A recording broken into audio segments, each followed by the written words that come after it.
one of the Charlotte Roval weeks, so I don't have to deal with them.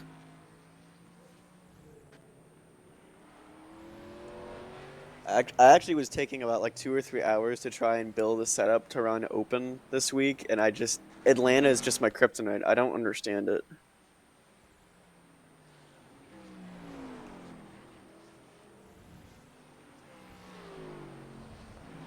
Okay, I think we're good now. I think we've got a nice little stream about to happen. I hope.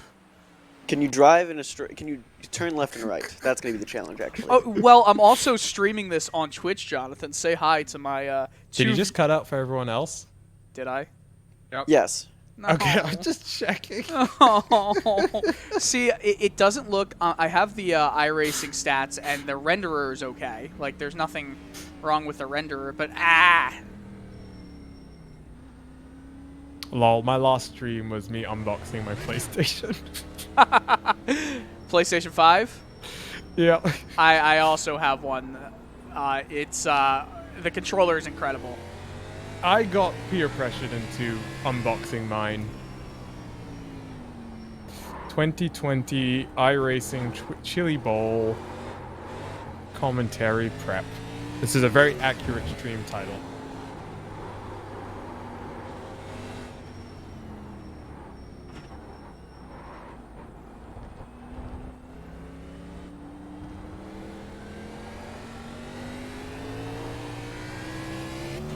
Sorry. Didn't realize you stopped this. At least like my oval iRating, I can be proud of. The road. Ooh. I think my only iRating that's not above 2K is my dirt oval, so I'm gonna change the. the one that's about to get actually tested and used. I mean, my What's road up, Dominic? Is 2,000. My oval is 2,200. My road is like 1,000. Oh, we're driving good. It's not good. I'm always the bottom split wherever I register for road, and it's like I need to please, change. Not racing idiots, please. I want to change the brake pressure. If I can. I don't think I can. Oh, Dylan, are we on your stream or are we muted on your stream? It depends. Do you want to be unmuted or muted? No That's worries. why I'm asking, because I'm about to do the same thing. Well, right now I have the broadcast unmuted, so Okay. yeah, because I'm going to be talking. I don't know how I'm going to talk on the broadcast and not talk. True. You know? That's the No, that lovely would part. be weird. Yeah. You can just make up shit as you go along, honestly. True. Now, Also, my you said you were going to finish 30th. Last time they had a road race, there was only 20 that registered. So you may not even, like, there may not even be 30 cars. He wins by default. He wins this challenge by default. Heck yeah. Alright. If I'm top 10, the someone gets a free month. $10. User Yeah. joined your channel. And that's Evan Pasaka for you. He's just the mic adjustments. That's all. Oh my god, I'm gonna kill someone in this race. Oh, what happened? Oh my god, that's awful. I thought that was coming from iRacing. Wait, What who is that? That's Evan. That's Evan. Oh no! Oh my god, I just crashed so hard I Sorry, reset my don't worry. semi-cube. Prevail. It's Yeah, fine. it's alright. Oh, I crashed so hard I reset literally everything. Hey, You ever question. crash so hard you launch yourself out of the track? It's fun. I'm just glad this didn't happen to me while I was actually racing properly. Question, guys. Would you say that more front brake bias is needed for this race? No, I mean I have no it idea depends. about setups, so. Are you comfortable when it comes to road racing? When it's not in an Xfinity car, yes. Okay, so the way to think about it is more front brake biases, more braking distance, But more stable. but more stable. So if you want to go fast, the answer is you want less. But then you need to get ready for what that means. Okay, I'm going to put it to 59 just because I'm watching the brake distances and I'm seeing, like, Ferninage, like, have the shortest brake distances, and I'm wondering how. Don't replicate that, because I'm looking at the last road race they did, and he literally lapped like all the field. Like, don't try and replicate him. He's God. Just leave him by himself. Like, the second place is the best anyone's doing right now. I just don't get it. Because my brake pressure, you can't adjust it. At least here, but I don't know. I would honestly say you probably want a decent amount of brake bias, because like the car is heavy and you're going into a lot of these corners at a high rate of speed. So particularly turn 10, turn 8, turn 6, and turn 3. And those are probably going to be the only opportunities to pass as well, because you're not going to get anyone in 13 and 14. That's just ridiculous. You're probably right. And the Senna S's, I think that's going to be chaotic, if anything. Hugo, we're starting 5 minutes later tonight than usual because I doubled the length of qualifying. Okay. Figured I'd give you a heads up.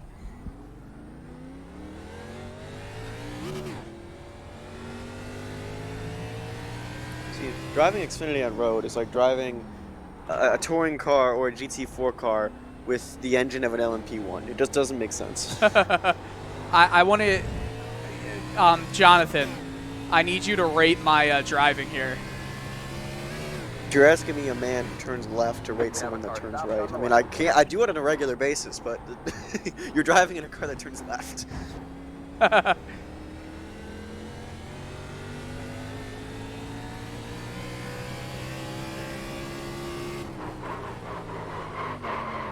It's all fixed. The only thing you can really adjust is the brake bias.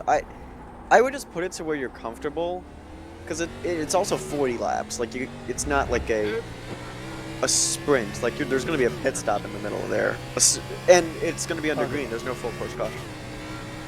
No matter how many cars they wad up on lap 1. If the track is blocked, like, please do waive a full course caution, because then that would be amusing. Just watching the restart. Watching the start will be amusing. I want to see it twice. Also, hail my Taco Bell. Me and Dylan need to petition you. We want to replace Talladega with iRacing Yes. Superspeedway. Yes. You're good, man. I was just We're running iRacing Super Speedway for the Clash for the Cup Series. That's awesome. Dude, I love it. I know you were telling me about that Wednesday, but I just raced a bit there, and I'm so hyped for it.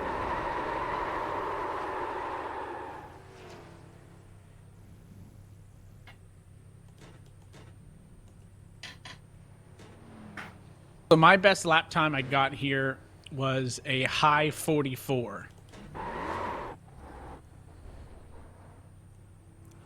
I am... And it's so hard to do a perfect lap because the setup's so loose.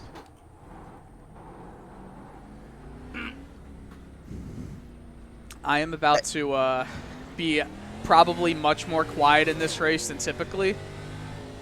We'll What do you see. mean loose? Do you mean on corner entry, or just there's a lot of oversteer? What do you mean specifically?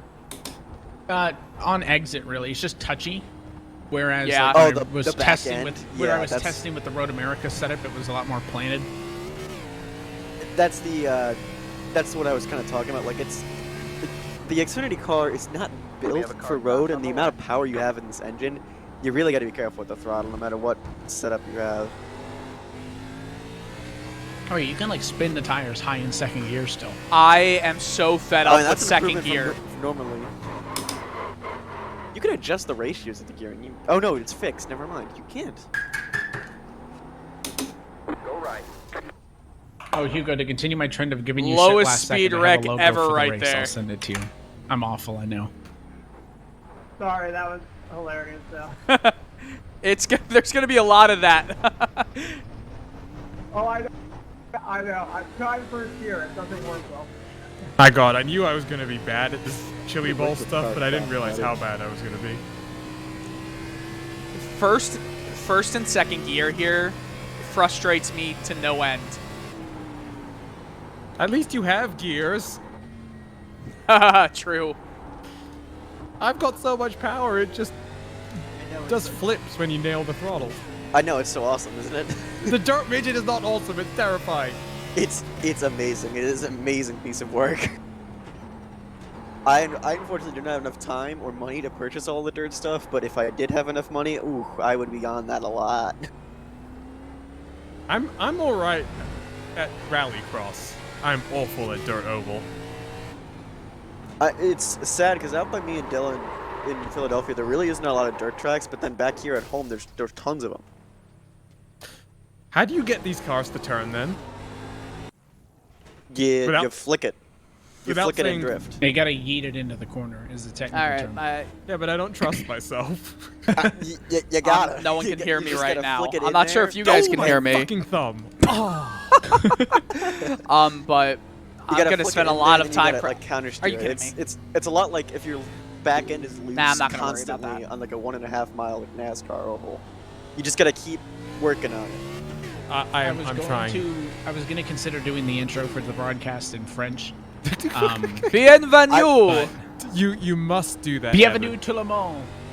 You I must want to do find that. No. a non-copyright I was version. gonna do J'ai it, pas but le I plus haven't had français. time to practice it, so.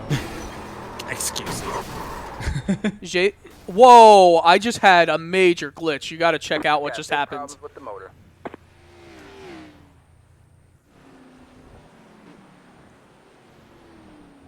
No, it's my thumb. Man, this man's gonna end up with a broken wrist before this is done. I've actually injured myself on my direct drive before. It happens. I actually did hurt my wrist once when I All right. slammed the wall so hard. Kind of focus. What was it? The mount on my steering wheel broke, and the wheel just like whipped around in my hand and like went straight to the floor. That was a little bit terrifying. I broke a headset once. Seriously? Car on your left. All clear. Yeah, because it was like the cord was like hanging over the wheel, but it was like an oval race. So I'm like, I'm not turning the wheel, right? It's not an issue. I'm only going like 15 degrees out of the way. But I wrecked, and it did the whole like 900 degrees rotation in an instant, and it ripcord out of the headset and destroyed it. That was predictable. Go right. Oh, Dylan, I see you. I see the Wawa. It's behind the Red Bull. Car stopped ahead. So you want to What? know how slow I am here? Jesus Christ. Hayden Cardwell is a world champion. He set a 10-second, 10.286 is his lap time. I'm 2 seconds off the pace. You want to queue up? How can you be No, this dude, far off the pace? I'm sure I would have been worse. So It's scary. What line is he taking? It also depends on line. Like, where is he going? Is he going in top groove, bottom groove, mid? Oh my goodness gracious, Dylan! Right? I wish I All knew. right. Like Joe Berge just shunted it, and then you just had like Tokyo drift style avoidance.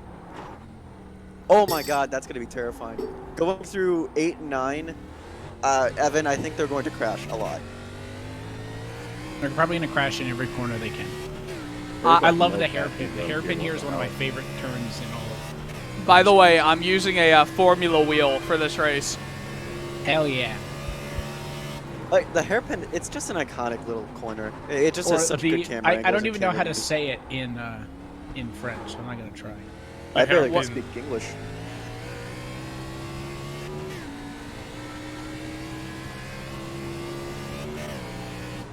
Yeah, I'm honestly more concerned about 6 and 7 and 8 and 9.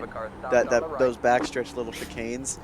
Like, I really don't think the Wall of Champions is going to be much of a problem. I really think it's going to be those two areas because those are much higher speed. What's that logo, Evan? It's the race logo. Since we had a custom setup for this race, they could name on all the races that they build the setup for us for. Okay. I don't know if you're manning the camera or anything, or if it's just randomly switching around, but like some of these things, I'm just giggling. Yeah, it's random. Kidding. Ever do you want this to be shown on the lap counter or somewhere, or No, you can just put it Watermark. on like when we come on air. I don't think it needs to be on the screen the whole time. You cut the cord. You have to slow down and give up the time gained. All right, guys. I'll leave you be to have a good broadcast. See you. Have fun, Dylan. Ha! Thanks. User Yeah. disconnected from At your some channel. point in this race, I want to just hand things over to Dylan, and I want him to talk us through an entire lap. I can try. You gotta like give us a signal on when, and then Okay. queue up for it. I want that to happen because I feel like this. I don't think it's gonna be a thrilling race, so we're gonna be taking a lot of onboards and kind of analyzing how people get around. So I hope, like, is there going to be a strategy aspect? Like, how long can you go on fuel here, realistically? I have no idea. Dylan, Hold what on, are you looking at let fuel-wise? me tell you that. I looked 22 fuel at estimated practice. laps left. So give or take 24 laps. So it's a that- one-stop race with a bit of variance, maybe. Oh, that makes me sad. I wanted a little more variance. What I should do going forward is make road races like 75% fuel, so you can one-stop it or two-stop it. Yeah, because that's what I... and this is what kills me about the fucking stage racing, excuse my French, in NASCAR. Hey, It has there you go. ruined a lot of these road races because it took Oh the yeah, because there's no strategy part out strategy. of That it. was my favorite part of road racing, was the split strategies and... Especially Sonoma. Like, Sonoma was really good several years in a row because of the split strategy stuff. And then the stage racing, it's like, this just kind of took it all away. And yet we're going to more road races and we're still going to have stages. Like, NASCAR, you're not understand?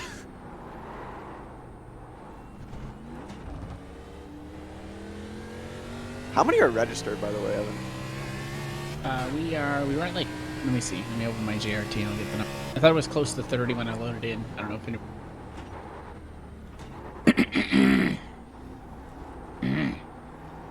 Just 8, so my voice is like really dry. Love that. We have 30. Look at that. Good guess.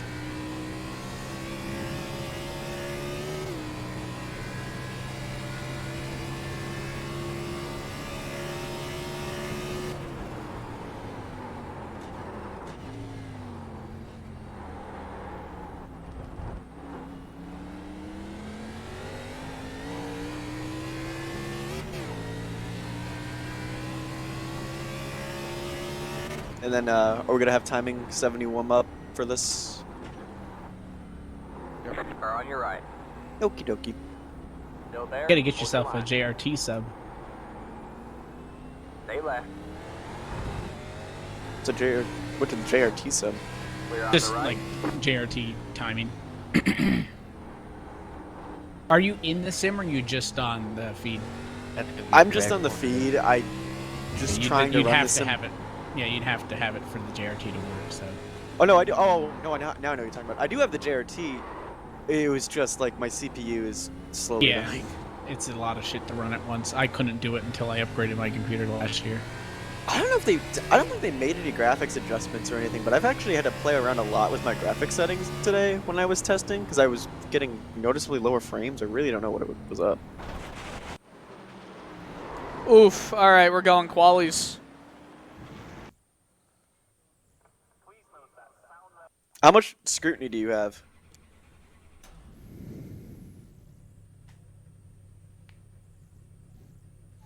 It's gonna be I hope scary. not like just one incident's gonna violate the lap. I have no idea. On qualifying, it's moderate, so they're probably gonna have to be careful. You hear that, Dylan? See, I'm not too worried about that. I'm just worried, like, so I'll be honest. When I was trying to get a fast lap, I got a fast lap with cars in front of me at 145. So I don't know what my time. I really have no idea if what seconds I'm gonna gain and where. It's gonna be more confidence as runs go on. Well, you're gonna need the draft because you can probably get a good draft down into 8 and then down the casino straight, and that could probably save you a couple times. The thing that And maybe frustrates save fuel. the thing that frustrates me most, I think, is the first sector. Do you mean just the Senna S's or 3 and 4, or just everything? Everything up until that chicane with the GoDaddy sign on the back, and then I think I'm pretty much okay. The right chicane or the left chicane? Entry right. Verizon. Oh yeah, so basically the entire first sector is what you're angry at. Right. It's exactly what I said. I just want They to have a camera. Oh yes. Can you send me the link? All right. I told you I've been in shambles. We've been looking at condos all day, so I was late getting back. I'm over here just sitting at my house, like basically in pajamas all day playing video games, and Evan's just trying to flex. Like, yeah, just shop for condos, just big flex.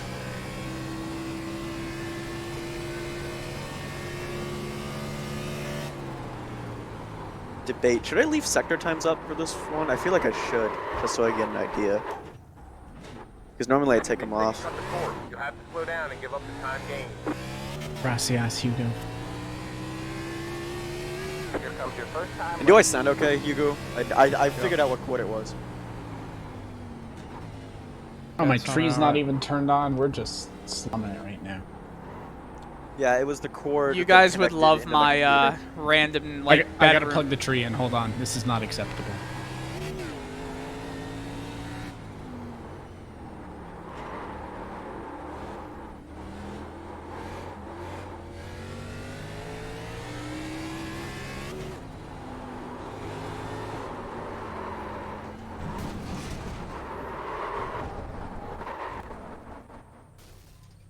I've already screwed up my first lap. It's okay. 2 people already towed. I hit the wall. Have to, I have one more lap then.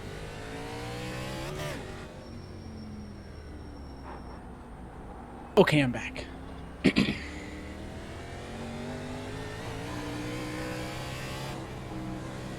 Right, 30 seconds.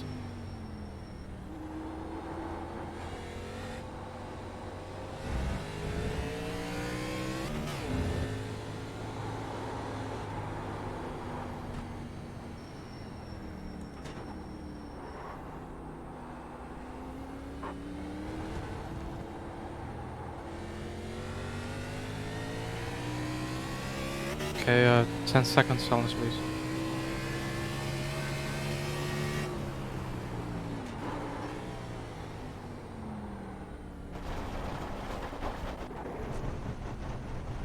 They say you cut the course. You have to slow down and give up the time gained. This will be tough.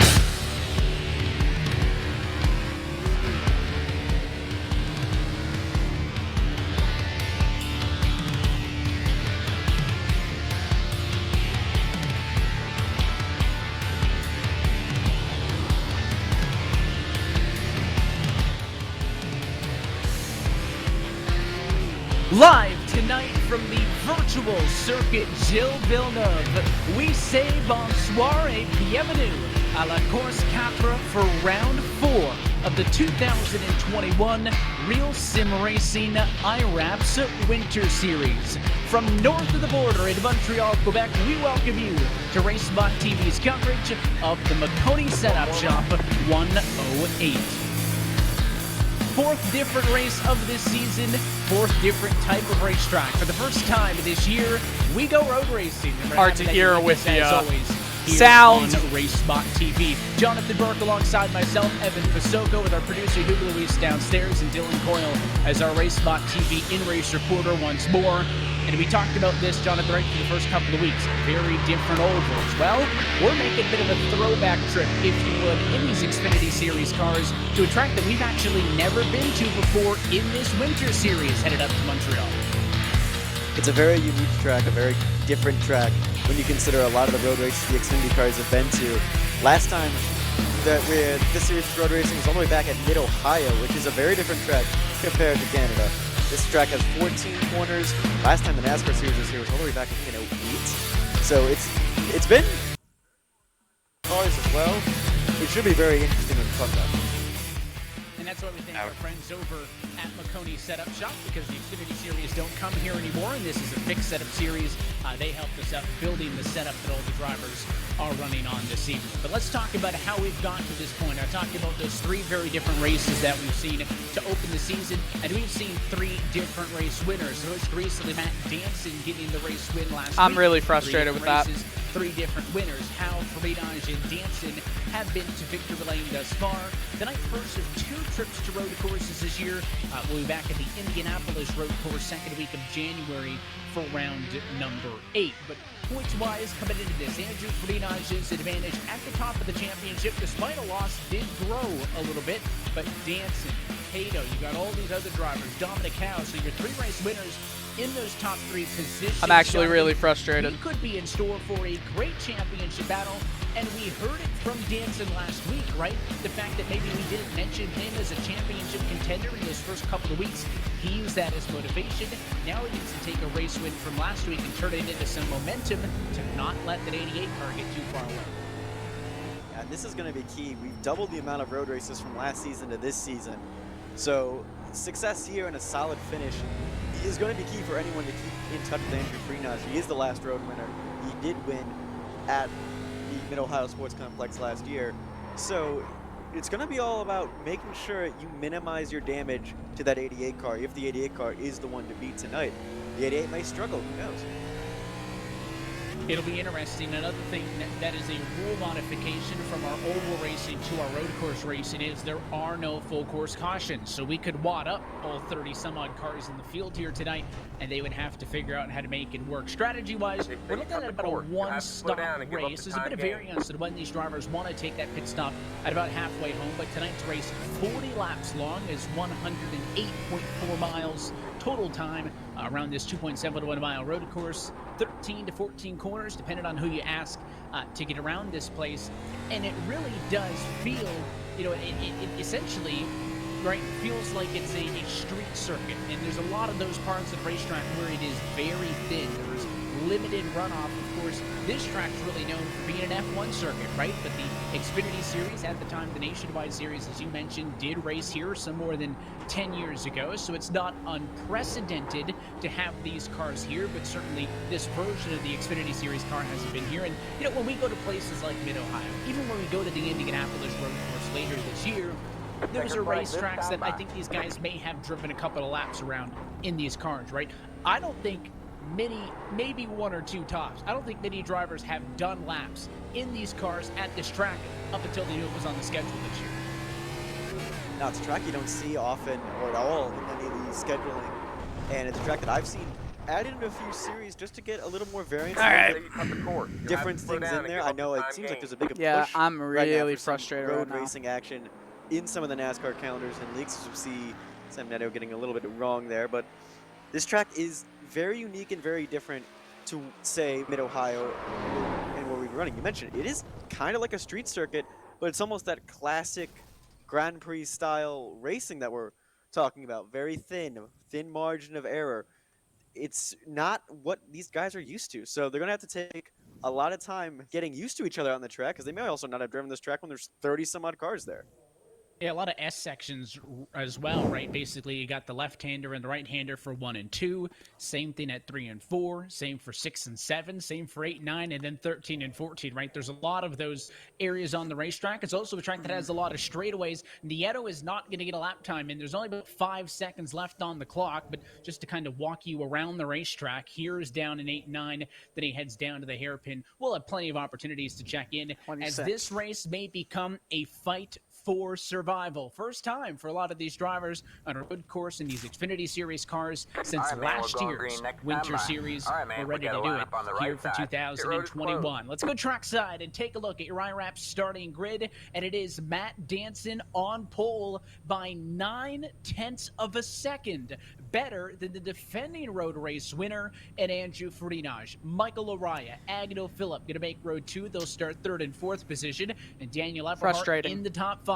Joseph Tice, Liam Sheen, and Kyle Trudell through the top 8 spots. And back on row 5, it's Jaron Weinmaster and Kyle Kamer.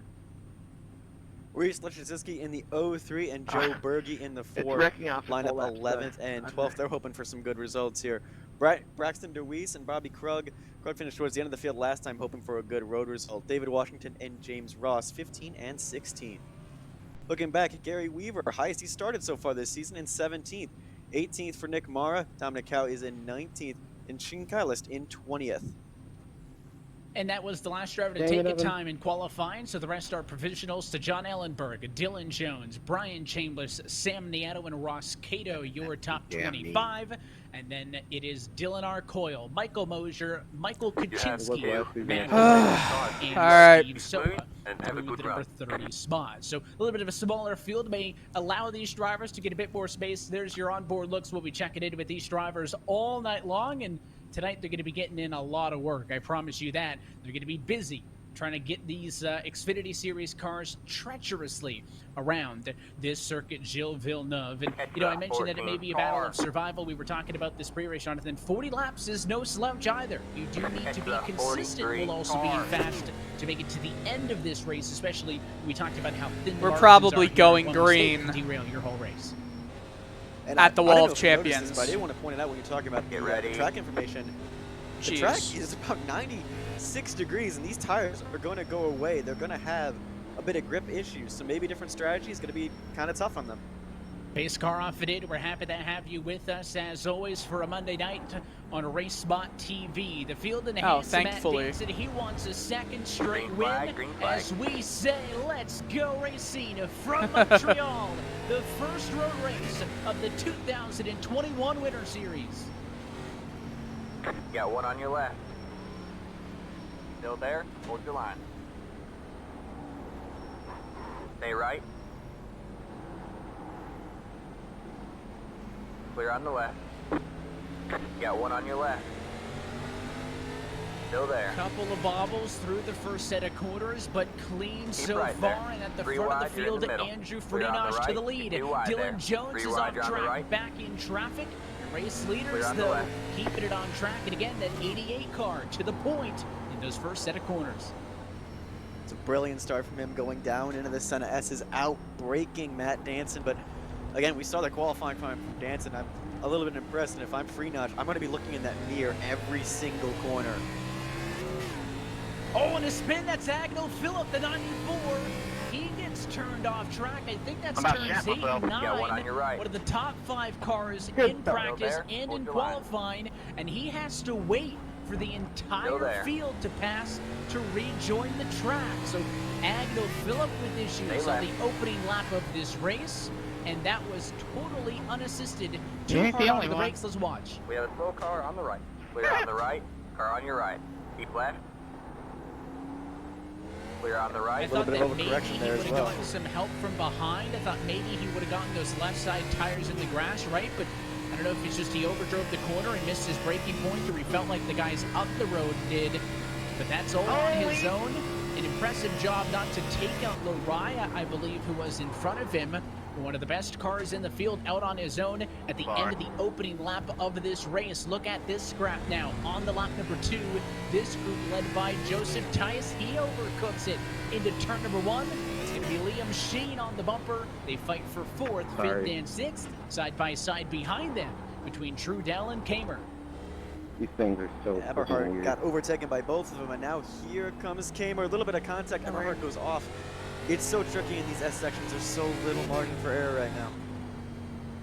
Right here as well, blind corner. The car wants to swing out to the left, but you got to get right back over to the right-hand side to get through 9 to set yourself up for 8. And again, Eberhard smoking the tires. A little bit of a lock up there, hard onto the brakes. Note to Eberhard self. totally missed turn 1 on his first Don't go lap in into second qualifying. gear They did around 2 there. laps, 2 attempts, and his first one was immediately thrown out the window after he went into the tires. So his qualifying effort of a P5 had to come on the second lap, and he had to have known that he had to take it, I think, a little bit easy on that lap, because if you don't get any Q time, it would be a mess, I think, trying to get through the field, having started, which would have put him probably 21st or so on the grid. So curious if he has more than top 5 speed, if that was a bit of a tiptoe lap just to get a time on the board and get a good spot. You can see this mid-pack area is where things are not going to spread out. That's the hairpin down there. And then the longest straight, the casino straight, all the way. That little bit of a right-hand kick there counts as turn 12. And then you'll get into the Wall of Champions for 13 and 14 and back to the start-finish line.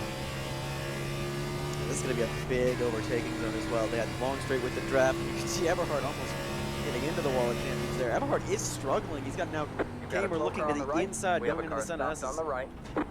Go You can left. see Kamer working hard. He is sweating, and he's using that sequential shifter, so I think he's actually having to go down and shift. You can see the paddles on the wheel right side by side there behind between Everhart and the 7 to Trudell, but he did not take the easy way out. He You're is in the top using the 20. 6-speed, so he's got to take the hand off the wheel. Every time he wants to upshift and downshift, you can see slotting ahead of the 7 to Trudell there was Jared Winemaster, who started in 9th position. Make him +1 as he goes up to position number 8, and one of the best parts of the racetrack. I know it's tight and there's very little room for error, and you can see the 90 again. Everhart too hard on the brakes. Putting down a good lap here is one thing, but putting down 40 good laps consecutively is another, and that consistency is what I think these drivers are going to have to really struggle for and search for. You're just making sure you don't overcook the tires. I think that's where Everhart is struggling. Those tires are already overcooked, and he's still got another 15, 16 or so laps before he can pit and get them off. But right now he's been dropping. He was in 4th position. Now Everhart is looking to barely hang on to the top 10. You can see the Go3 machine back there trying to challenge. Oh, no. There's going to be contact, and Lashinsky gets turned. We have a car stopped on the right. The 51 going to sneak on through, but Lashinsky checked up, I think, a little bit because Trudell was there, and then he got helped out by the 4. You can see Joe Burgee there getting into the right recorder panel, but I'm not sure that Burgee didn't get hit himself by Braxton DeWeese. So they all kind of stacked up on each other in the hairpin. The first time you've seen a Red Bull car in a hairpin turning someone, but yeah, they all get stacked up as the 7 is looking to go inside of Everhart. Both try and leave each other room, but that just creates a little bit of chaos right behind.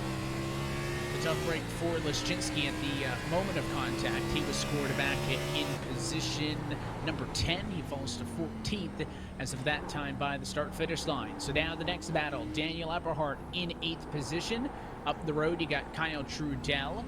So these two battles right now for 8th and 9th position on the racetrack. But now maybe for the first time, cars inside of the top 10 with a bit of breathing space, right? They've been able to get some room. I see more tire smoke. That's the 48 of Winemaster, I think, who went way too hot into 6 and went wide. And now there's a car in defense. It's Liam Sheen. Liam Sheen was 5th last time by, and on his own, he is into the fence. Let's see what Got happens. a slow car on the right. Got a car stopped ahead. It's a little bit too far out on the grass and right into the guardrail. And Kamer, oof, that was a fantastic job by Kyle Kamer not to ram into the 34. Yeah, he was fine on the curves, but the curves, there's like a dead end, right? They don't slowly blend back into the racing line. He just run at a curve, and he just got the right rear on it when he was putting the power down. It immediately spun the tires. And again, there's no way you save that car. And Liam Sheen from a top 5 spot has now found himself all the way down in P9. And I would be concerned about the front end damage, maybe wreaking havoc on some engine temperatures, and worried about the reliability of that engine through the rest of this race. No quick repairs, so if he decides to stay in pit road a little bit at the pit stop near halfway, you have to sit there to get it fixed. Let's go on board with Joe Burgee. He rides right now in the number 11 position. He's got a challenge from behind with David Washington, and let's take a lap around Montreal on board with the 4 car.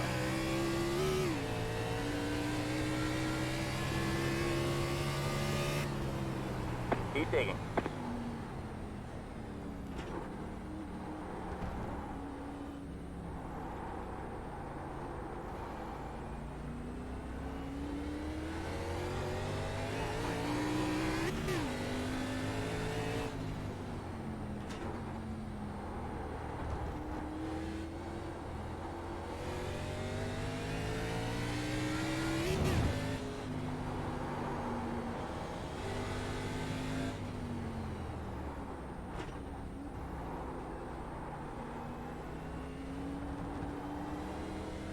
These cars will not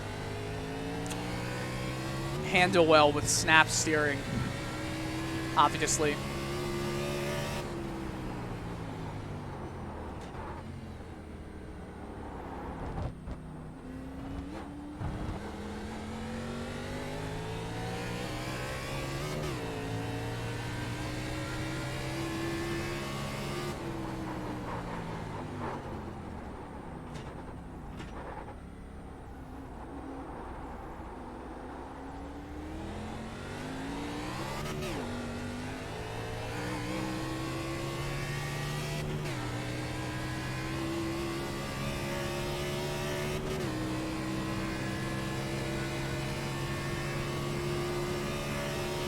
Well, that's a lap around the virtual circuit Gilles Villeneuve, and what a battle that entire lap between Burgee and Washington. Washington fenced it in sector 2 there, and then tried to come back at him in the hairpin, nearly split it out.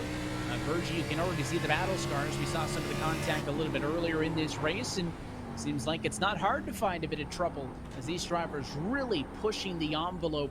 But he did look relatively calm. I think some of the other onboards we've seen with some of these guys, they're sweating. You see the eyes darting around. I think Burgee has a comfortable pace that he wants to run. Look out the back. That's Washington again. Same spot on track where he got loose last lap that allowed Burgee to overtake him. And again, he's slipping speed behind. Oh, man, we that got is one stopped up ahead. Leschinski, who was turned around earlier just a couple laps ago. Look out. Okato's in the wall trying to avoid him. And I think this was a single car spin. Yes, it was. Terrible place to be stuck to, just to back out right into the racing line. There's nowhere for really Ross Cato to go, just panics. And, lucky to escape with just a wall scratch. And it's a blind corner. A lot worse. Well, yeah, let's and check Dylan in, was speaking of which, with our Go Race right. Spot TV in-race reporter. We haven't bothered him yet. There's a great battle. Oh, and David Washington's going to turn the 51 of Bobby Krug. So those two drivers got together. Washington got a little bit loose. Krug kind of dive-bombed him a little bit. 98 finished him off there. So Krug drops back a couple of spots. Like I said, it's not hard to find some issues. But Dylan, you started this race in position number 26. You're up to P17. So how's it driving thus far? I'll tell you right after I get through this turn.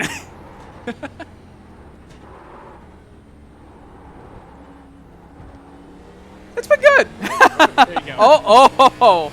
And then Ross is having a little bit of a move. Whenever we have a corner coming up, I'm going to have to possibly shut up because the concentration is a lot here.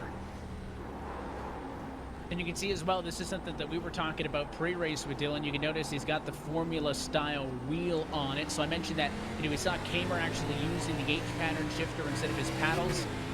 Dylan has gone all in on trying to maximize speed with the road racing setup. And he's going to make a pass on Cato, who's spinning behind. Cato locks up the brakes. Agno Phillip is there as well, who has to go wide to avoid. No front end on Phillip's car after he was in the fence early in this race. And I don't think you could go a lap around here without something scaring you. I may have pushed or forced my way through there, but side by side and was one in my position. Another position up. By my count, that looks like plus 12. Oh, but I am going through the thus grass. far for you. See, you start talking. They say you cut the And- cord. and You you have to miss slow the down cord. and Yep. give up the time gain. We'll let you get back to it. Let's check in with your race leaders. We haven't talked much about them off of the start, but we did say that Andrew Farinaj took the race lead away from Matt Danson on the opening lap of this race. Well, Danson has not dropped back. Again, he out-qualified Farinaj by nearly an entire second. That's normally the interval that Farinaj puts on the other drivers. And of course, we mentioned Danson, race winner last Monday night at Michigan International Speedway, holding a handful of points out of the championship lead, wants to be that driver to beat Andrew Farinaj and snap his championship streak, and he's doing a good job here of challenging and pressuring him for the lead as your leaders have finally cut up to some maybe traffic coming up shortly with some of the damaged cars up the road. The gap was almost a We second have a car stopped on the for right. the You got Freenage, one on your but right. Danson Clear has on the found right. speed in the first and third sectors, and now he's looking to the inside. Flash in the nose, but I don't think that's a corner that he wants to commit to it on. And again, just keep the pressure on, right? And it's going to be very difficult to force an Andrew Farinaj into a mistake, right? That's it rarely happens, if ever. Not gonna fight you. You can have it on the back stretch. Traffic up the road, running in the number 26 spot. He'll just go wide and allow your race leaders to cycle on through. And there's P3, not that far back, the 44 of Michael Araya. But Danson making a compelling case that this will be a two-horse race for the win. And I just wanted to mention as well a little bit of a different look for Andrew Farinaj tonight. He's got iWRAPS on board, that number 88 Chevrolet. So our friends over at iWRAPS, not only the title sponsor of this series, and by the way, their new website is live, and there's tons of different paint schemes you can pick from to get one customized for your iRacing ride. So go to iWRAPS.shop for more info. But They're also now sponsoring the 88 of Freenage. She's got the iWRAPS colors on board. Is Danson, I wonder if he's worried at all as far as, does Danson really feel like he needs to make the move now, or is he just kind of buying his Jones time, just which spun. is normally what we talk about in reference to the 88 car when he's chasing somebody down for the race lead? Because, all week long in practice, even tonight in the practice session, Freenage was best, but then Danson bested him in Q, and there's a bit of an incident back at the back with Dylan Jones locking it up and spinning it out. That's down in the hairpin. They say you cut the cord. You have Get to back slow to your down point. and give I up think the time Danson gained. is just flashing the bumper, just I keep trying to missing put that.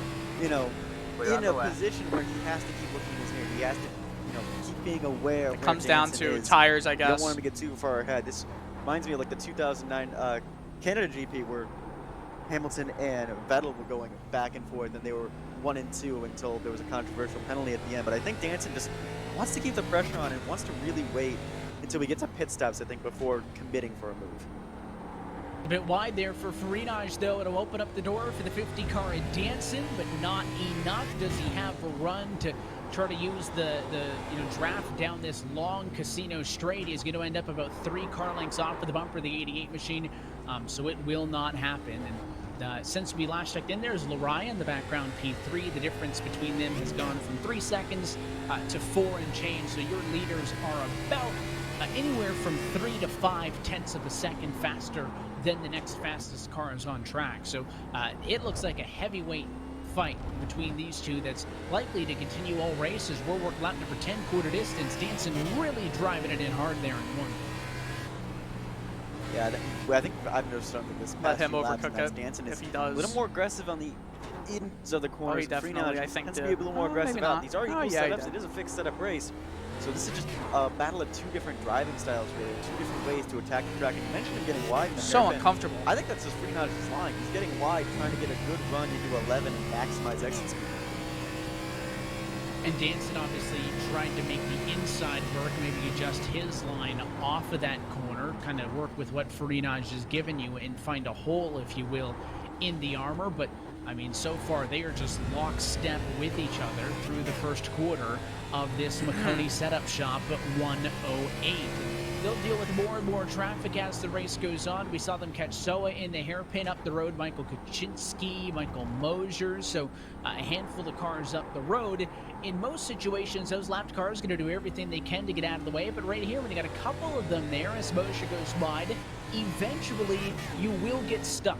And is that where Danson rolls the dice to try to take advantage of that? Or are they just going to be extra careful and maybe it gets decided on a split call with pitch strategy? We were talking about that a little bit earlier tonight, that maybe they're in about the 25 lap window on fuel. So it doesn't give a huge window, Jonathan, strategy-wise, but at least it's not, everyone's going to pit at 20 and that's it. You may see some drivers try to go a bit longer. You can't use the tried and tested NASCAR method of staying out and hoping for a yellow, because again, these road course races in real sim racing are caution free no matter what happens. But there is a little bit of variance these drivers can go on, but it's pretty unanimous. I would think that it would be a one-stop race. Pretty unanimous, but what time do you go? I've noticed, at least for the leaders, they've had almost a 5-second drop-off in some of their fastest lap. Both Freenage and Danson were in the 140.8s, and now they're up in the 145, so they may want to try and pit later, just kind of rip the band-aid off of this stint and deal with the slow lap times and try and maximize the fast times with the fresh rubber later on in the race. But that's something, I think that's unanimous across the field, this tire grip, the tire wear, it's going away quickly. He talked about those temps right off at the beginning, which isn't going to help either. That it's only 69 degrees, but track temp 91 degrees. So that obviously is going to aid that tire degradation and sliding around. We talked about kind of how loose this fixed setup is as far as trying to get the power down off of the corner. You saw guys like Sheen push it a little bit too hard and get off it into the grass, as Chambliss is going to go wide and allow your race leaders to sneak on through and into the hairpin in this one. So all of those are factors that these guys are working with, and I feel good now because just think they've been out there for 11 laps now. We're talking about how old their tires are. Their laps now are what my fastest laps were yesterday in practice, just doing some laps and trying to figure out the track. I couldn't get much better than a very high 144.9, and that was you know, my pushing it for one lap. So just goes to show you, I was on the same setup as them. You know, how much, even though it's a fixed setup series, right, and you would in theory think that everyone's going to be awfully close together, at a road course especially, how much the driver can make a difference when you know what you're doing. Yeah, and even just driving style as well. We've seen almost 2 different lines from the 05 and the 88. So just managing which way you go, managing how you move. So these two going to go at it, I have a feeling, basically all night long. And you can see now an issue up the road. That is Matt Mara, who pulls over. He was actually off track just in front of your race leaders. He had a spin a couple of corners ahead of those leaders. I thought that he was just pulling way out of the way, but it was an issue for the driver of the number 23 machine, so that's why he was slow and allowed those cars to get on by. There's a look right-hand side of your screen with the 51 car of Bobby Krug, who got turned by David Washington last time those cars were together. Krug drove it apart on the inside. They made contact right where your race leaders are on track right now on the left-hand side of your screen. But it's going to be a position lost in all of this for Krug, as Agadil Phillip is being a trooper right now, working at the field without the bumper after that early race incident. And now we're taking a look on board and in the sim rig with the 51 machine of Krug. No fire suit tonight also, I wanted to mention. I think he's normally in the fire suit, but he's designed for comfort here tonight at the road course, knowing that this one's going to be a lot of hard work.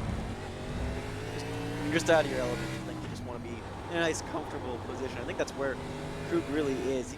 I think he kind of let Agadil Phillip go just because he knows that 94 has been faster, so just running his own race, running his own line, just trying to survive. Agadil Phillip, based on lap times, could possibly get a top 10 in this race still, despite the fact that, of course, he had that big off on the opening lap of this race. And obviously that's the worst time to have an issue, because if you spun now and lost 5 seconds, depending on where you are in the field, you might only lose 6 spots. But on the opening lap of this race, he basically went all the way to the end of the running order, having to allow all the lead lap cars to go on by before he then pulled back on track. So it was very courteous. Bobby Krug has some left front damage, you can see there, so he's had some contact at some point this evening. Started exactly where he runs right now, 14th position, right in the mid pack. There's only 21 of the 30 cars who started this race still on the lead lap, and a handful of cars have gone to the garage. Steve Soa is in the garage. His night is done. Sam Nieto is having connection issues all night. His night also has ended early. And now Daniel Eberhardt out of this race after running in position 8. So did Eberhardt have another incident? I think he just had another spin in turn number 1, ended up into the tires, and in a bit of maybe red mist, parked it. So Eberhardt done. He came into tonight 5th in the championship. Yeah, it was not running well. Looks like this is the replay of it. Gets it a little on the curb in 1, and then... Oh, apparently there's a portal on the exit of turn 1. I think that's the red mist, the Alt F4, the I'm done with this. I think that's the sim racing equivalency to popping the wheel off and throwing it out the window. Well, like he could be in Narnia. We really don't know. Like that seemed like a teleportation almost. So he gives up what was a top 10 position. Granted, Eberhardt 5th in the championship. Again, he's somebody who went toe-to-toe with Farinaj for a Cup Series championship, right there with Michael Mariah. You know, Daniel Eberhardt already at a 30-some-odd point deficit in the points. Going to be awfully, awfully difficult, even if he, you know, was up there running with these top 2 tonight. But obviously felt that with that spin, that was going to kick him outside of the top 12 or so. And at that point, with the damage, he feels like that's pretty much it. So, you know, one of those drivers that comes into the road course races looking to just survive, to not make mistakes, and had struggled with consistency in the first half of this one. His night is done, so bring everybody else on the lead lap, which was 21 cars. Now it's just 20. Move them all up a position because Daniel Eberhardt's night has come to an end.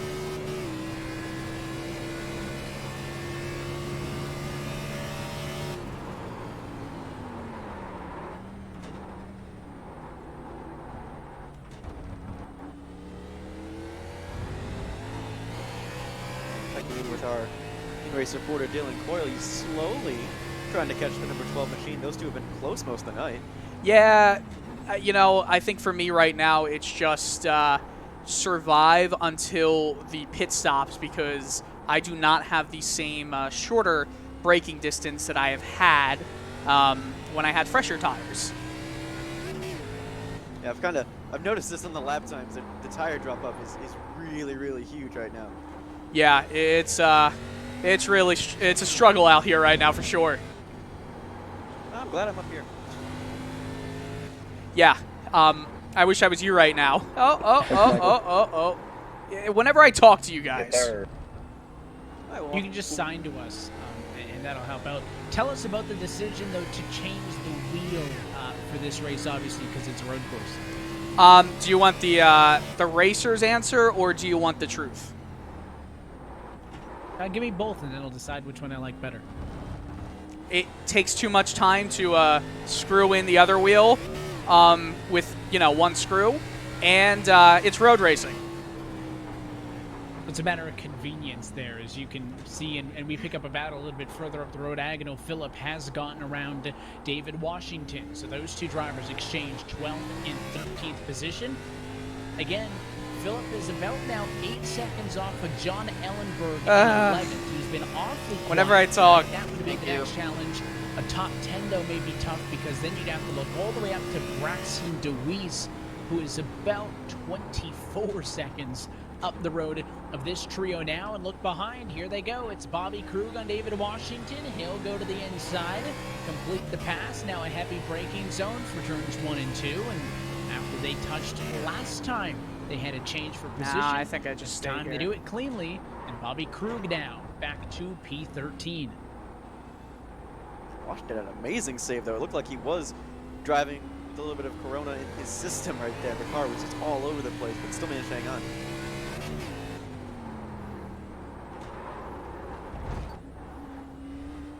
You can see the bobble up the road. I mean, Krug, that car getting sideways, but almost as if he was anticipating it to get a little bit out of shape. And you also don't want to get too far left on that left-hand curb that they just went over, because there's a lot of body roll as well in these cars. And I don't know if it's necessarily a tank slapper, if you would, but when you have the side of the car basically get hiked up, if you don't let it settle either, I mean, easing into the gas is one thing, but if you don't allow the car to settle in those parts of the racetrack as well, that's how you can end up all over the road.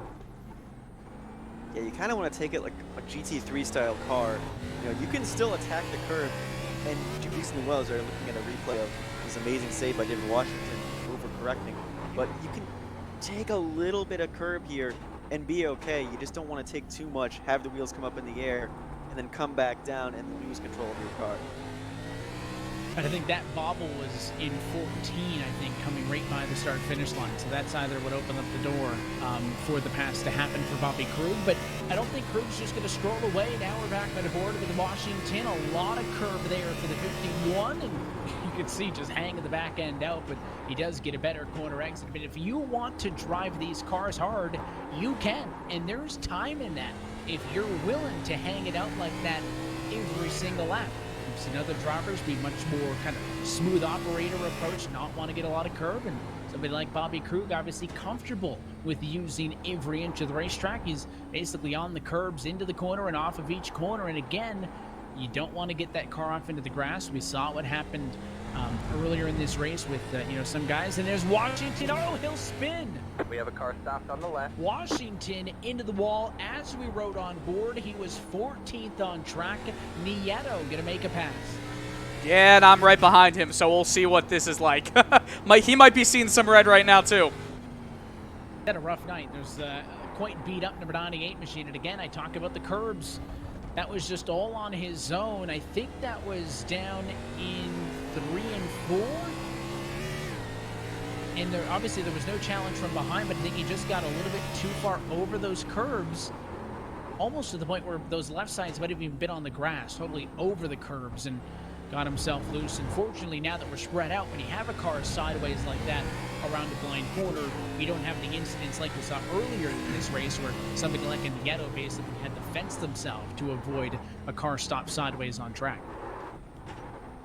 No, but always you got to look at your relatives. Sometimes you get in that rhythm of you're driving by yourself, you're not paying attention, and all of a sudden you turn the corner, there's a car sideways. So it's coming down to... Or you're listening to... or you're listening to the broadcast. Or Or trying you're to trying to do talk both. us through a lap. Oh, now you want me to? No, I just you could walk us through a lap whenever you want, but we are starting to See, to the point again. where pit stops may be a possibility. I'm not even missing. I haven't missed a single corner when I'm not talking to you guys. I think it's because I'm holding down the push to talk button. Can you change that automatically for me? I don't know if we have the technology to do it Unfortunate. from here, so you'll just have. The good news is I will tell you that this will be another point in favor of Wawa for the Wawa Sheets battle. 3-1? 2-1, 2-1 for you going into tonight. But Steve Soa is out of this race after having an incident back on lap number 9. I almost just went out of this race too. Back on lap 9 when he had an issue at the Wall of Champions and decided to park the car after several instances before. So even if tonight doesn't end where you sit now, which I will say again, an impressive plus 10 up to P16, it'll be 3-1 in your favor for at least that tally coming out of this race. We love to hear that, and yeah, I don't think you're going to be getting in on board with me giving a description of an entire lap. It's just not possible here for me. Look at this. I'm struggling here holding my thumb. My left thumb is on one of the top buttons, and it's tough. Well, I mentioned maybe a possibility of pit stops coming up. Jonathan, we have a whole slew of cars in right now at lap number 18. Yeah, I wanted to ask you the question, Evan. What would be better for these drivers to come in and get the fresh rubber as soon as possible, or to just wait it out and wait a little bit longer? Because now Kima's going to have to do 22 laps on those tires. He was already struggling a bit on 8. He wasn't in 4th position, but struggling a bit on 18. Well, like I said, Yeah, I would almost at this point just go right to the midway point, right? I mean, there is a significant undercut for the cars at the back of the field. The fall off is anywhere from 3 seconds to 5 or 6 seconds, right? It depends on, what kind of hot lap you got in the opening couple of laps of this race. For the leaders, though, we know it's pretty much 5, right? Danson, Ferdinand, all those guys pretty consistently running 145s when their best were 140s. So for them, there is certainly an advantage to the undercut. I think mid-pack, though, when you're looking at, between some spots closer to 10 seconds or so, that you might just want to split it in half, right, and play it smarter. Or if you feel good on the tires now, go a little bit longer, right? I mean, that undercut is certainly there. But Danson also is on pit road. So here you go. I was just about to say Danson may have been somebody to take advantage. He pits from 2nd position, and Michael Lariah pits from 3rd. So both cars behind Farinaj in at lap 19. It's not a surprise, though, with Lariah. He usually loves the undercut. But I think they had to take it. Danson had a 4-second gap to Farinaj. It was under a second when we were watching them, but when we went away, Danson kind of dropped off the back of Farinaj. This is something that he needs to do. He needs a fantastic outlap to really close the gap to the 88.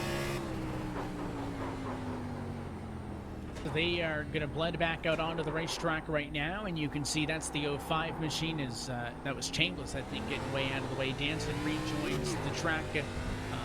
He has fallen to position number 4 right now. His pit time was 43 seconds, 15 seconds in the stall itself for 4 tires and fuel, and now he is good to go the distance. But this right here is hurting him, right? Oh, the 7 car!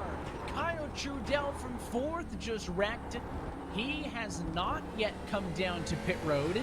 I think was feeling the pressure by Danson rushing through on fresh tires. I don't think he helped him, though. I think that was Trudell on his own.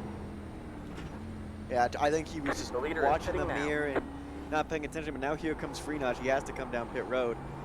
You can see, maybe a little, maybe like a slight nudge, but I don't think it was enough to send him around like that. I think Trudell was already kind of losing. Pitting in. Yeah, I think if they touched, it would have been after he already gotten sideways. So I was about to say, this is not what Danson wants, right? He wants clean track to be able to get a hot lap in now to make up, as you mentioned, that about 4-second deficit that he had to Farinaj when they pitted. But Farinaj is in pit road, getting service now. Right side's already complete. They're going to go over to the left-hand side of the car. and he's going to get his 4 tires. We'll be able to see Danson come down that front straightaway. There he is, left-hand side of your screen, but he's got to go through the S here. Freenage is going to skip these first 2 corners. He's going to come on the outside of turn number 2, and they're going to be side by side for the lead. Matt Danson, the 1 lap undercut, takes the lead from Andrew Freenage. Can the 05, though, make this last? He fell way back in the closing few laps of this run, but he was good early. Can he hold off the 88, or does Freenage feel like he'll still be better in 15 laps later in this run like he was on the last? And Will Danson struggled in the last 5 laps of this race, at least for this moment, though. Halfway next time by, the undercut did its job. Even with that spinning car right next to him, Danson put in an impressive second sector to really it probably close would this have been gap. more if he didn't end up behind those 2 guys, because it wasn't just that 1 corner. That probably held him up for at least 2 or 3. Oh yeah, that was definitely, and he doesn't have like an entire Formula 1 crew box telling him where his delta is. He just came out in traffic at the wrong instant as Freenage deep under braking, trying to find a way to get around Danson early. I'm in the pits. I have my hands off the wheel for the first time in a while. Does it feel good? Yes, my hands were literally going numb, but it's about to end. So bye, guys. 4 tires in fuel for Dylan, who's back in the number 15 spot at the moment, so he'll get his service and get off of the way. And oh, look at Freenage. She's going to go wide and back to pit road. Now. Did Freenage have a penalty, maybe? Andrew Freenage, who just pitted and had lost the race lead to Danson, has come down pit road. We don't have any official indication to say if he did get penalized, and it's not like he accidentally went into pit road. There looked like a bit of a swerve at the first point, but he definitely did drive it down pit road. He got his 4 tires. That's not an issue. And he's just sitting Matt, there. I'm going to go wide here. Either a time penalty or, for some reason, did he forget to fuel the car? Yeah, I'm wondering if he did not get enough fuel in there. That seems to be my guess, because you don't see the jacks going up right now in the 88. Not a problem. I mean, he's just sitting there. And there's so many different penalties. You know, Liam Sheen had said over the radio that he got a speeding penalty. I think if it was just fuel that he had forgotten, he would have been done by now, right? That's, 12, 13 second range to get him full fuel. So either this is a penalty that Freenage is serving, or just some sort of going wide here, Michael. An issue with the computer, with the monitor, with something that he had to take care of. He is now back on track, but this is after spending more than a minute on pit road. Not a problem. Wondering, on the way out from pit road, you see that white line and the blue line. That is the pit exit. You're not allowed to cross that white line. I'm wondering if you're so focused on Danson, he crossed over that line. I'm going to go back and take a look and just watch his speed as well, but I don't think the speed was an issue. He left pit road at about 44 miles an hour. Pit road speed here is 40, so that's tight. Could have got a speeding off the pit road because, again, just like we could see Danson coming down the front straightaway, so could he. And I do not see any line infraction on the blend line. To me, it looks totally clean for that. And so I'm thinking it has. Let's go back. I'll go back and look at entrance as well. I don't think that it was exit. Just checking the speed on entry, he looks good. He looks better speed entry than he does speed exit. So the only thing I can think of is that it would have been a speeding penalty on pit exit, seeing Danson there and trying to stay in front of him. Yeah, we'd have to go back and double check, but that I want to say it might be that line penalty. It's a penalty I've got an unfortunate number of times. Going over that line just a little bit. If he crossed it just with 2 tires, that might have been enough for iRacing the Dingham. So it could have been a speeding penalty that derails Andrew Freenage tonight. And this is big because he falls all the way to position number 9. Let's talk a little bit about, where we are in the points and whatnot, and kind of how this will affect the championship as far as, if they finish here, you know, kind of where Frenage can get to on speed, because this group of race cars is somewhere where he's trying to get up the road. This trio, Braxton Deweese, Kyle Trudell, and Joe Burgee, 6th, 7th, and 8th position, are only about 7 seconds up the road.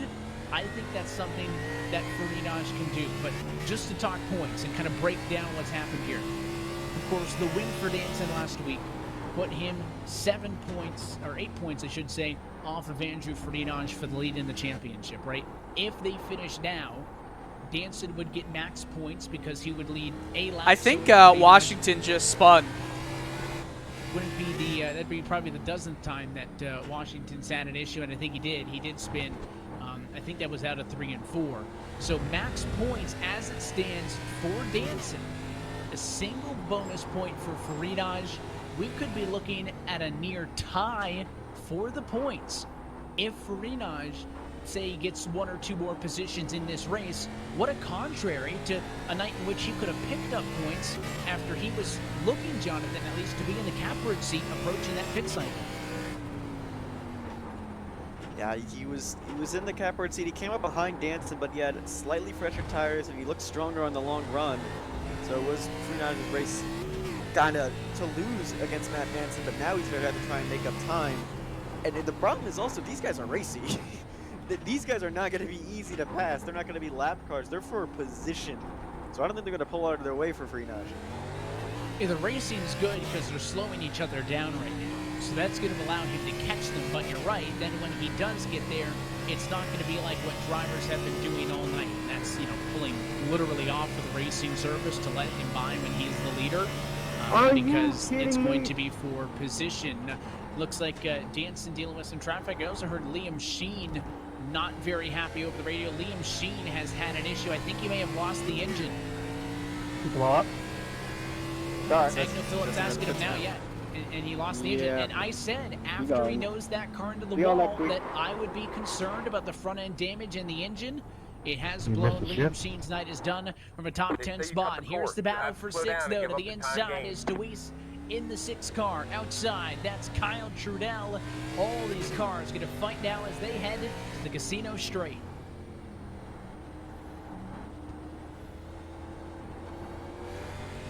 A big draft for Deweese. He's going to look to make a big move down to 13 and 14, but they're going to have to play the Jaws music. There's a man by the name of Andrew Frenage who's coming in hot. He's 3 seconds faster than all 3 of these cars in this group. Yeah, last time by a second better, and as they battle, we mentioned that goes from 1 second faster to 3. There he is. If he can get all 3 spots and get to 6th, that may be enough to keep Matt Danson in check as far as trying to take the lead in the championship. Again, there is a big bonus to being the race-winning driver in this point structure. Your race winner walks away with 40, second place walks away with 35, and then it is a single point interval. So if he can get these 3 cars, letting you go on the straight, Kyle, would pay out 31 points to Frenage plus a bonus point, so he would get 32. Danson max points would be 42. It would be a 10-point swing, and it would be a 2-point lead in the championship for Danson. I think at this point in time, that is a best-case scenario for Frenage.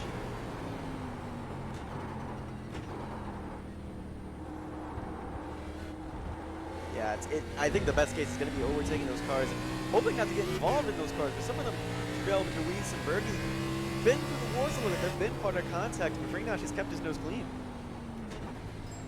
And here's a challenge now to the inside. It's Burgee on the inside of Deweese. Burgee makes the pass, and then he spins. So there's one spot as Burgee Second time you drove through me today. Spun coming out of the hairpin.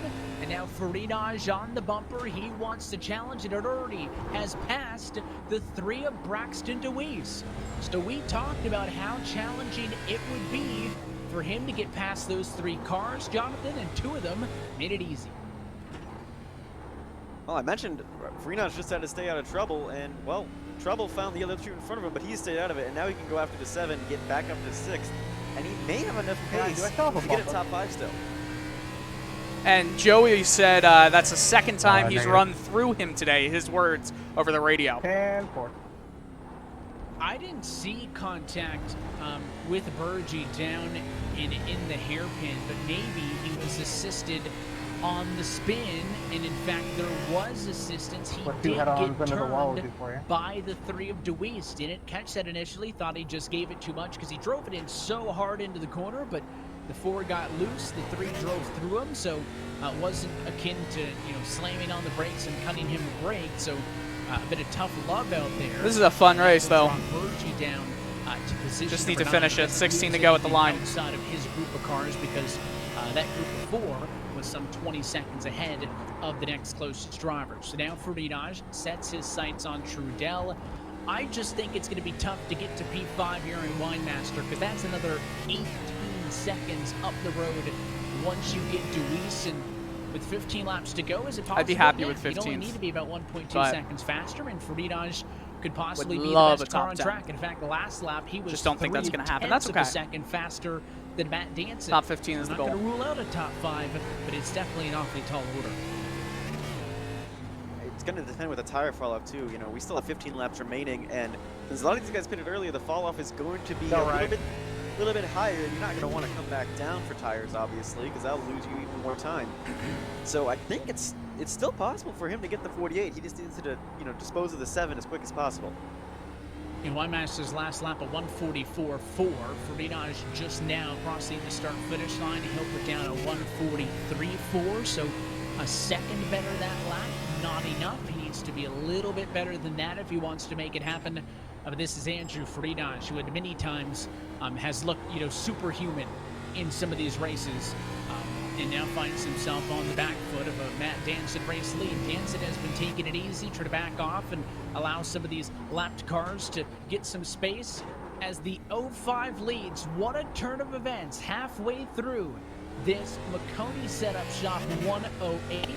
All your cars have been on pit road and are good to the end. So let's enjoy the sights and sounds of Montreal as we go Race Spot TV fan immersion.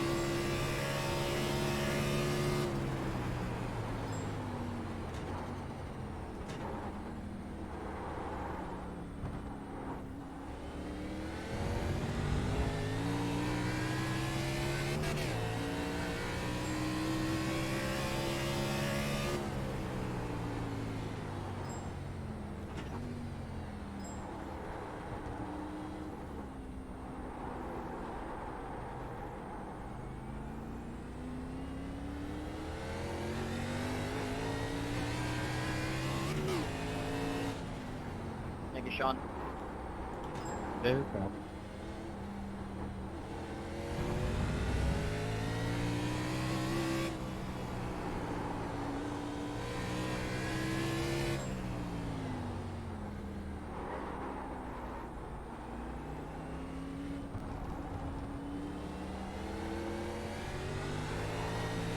All right.